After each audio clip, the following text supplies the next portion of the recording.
collège de la cathédrale de Dakar, l'établissement a repris ses droits en ce premier jour de rentrée des classes. Après 3 mois de vacances, l'heure est aux retrouvailles. Dans la cour de l'école, à 11h passées, l'arrivée de l'hôte du jour sonne comme une délivrance. Le ministre de l'Éducation nationale est ovationné par les élèves.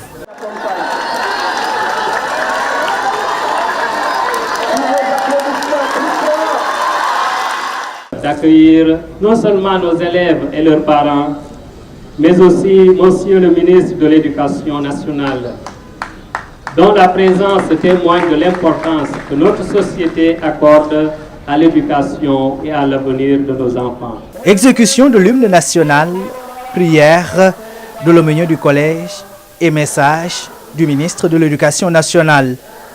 Un message fort dans un contexte marqué par une polémique autour du port du voile dans les écoles privées catholiques. La tutelle rassure et invite à s'inspirer de ce modèle. L'école catholique a pris une avance dans la spiritualité.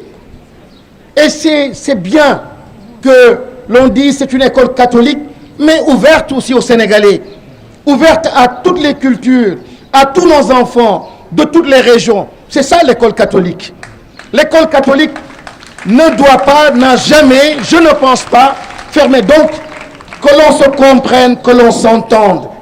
C'est aujourd'hui le lieu pour moi de venir au nom du chef du gouvernement, de dire nous soutenons ces écoles, nous soutenons votre parcours, nous vous accompagnons. Après le collège de la cathédrale, cap sur l'école primaire Ahmadou Mbacké ex-Kléber, un établissement qui existe depuis 1952. C'est à partir de 1965 qu'il a été scindé en deux pour abriter une école primaire et un cours d'enseignement moyen qui porte le nom de l'abbé Arsène Fridol. Ici, le Ubbi-Tey, Jàng-Tey est bien une réalité. Dernière étape de cette visite, le lycée Lamine Gueye. La rentrée est effective dans la plupart des établissements du pays.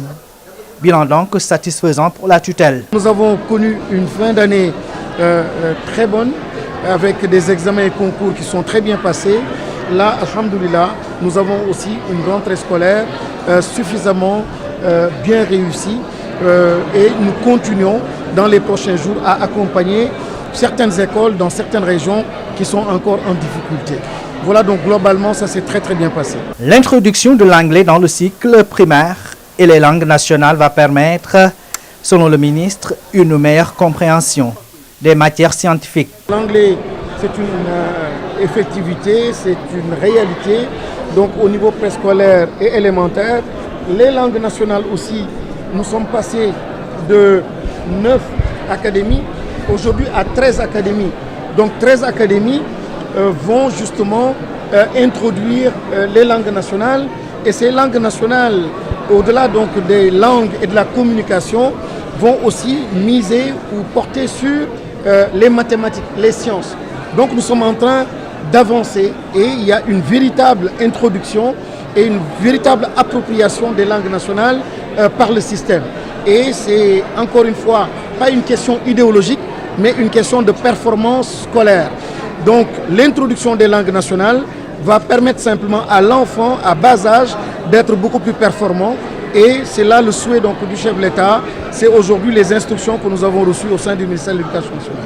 Le ministre de l'Éducation nationale a saisi l'occasion de cette rentrée scolaire pour appeler tous les acteurs autour de l'essentiel pour une école apaisée, gage de réussite.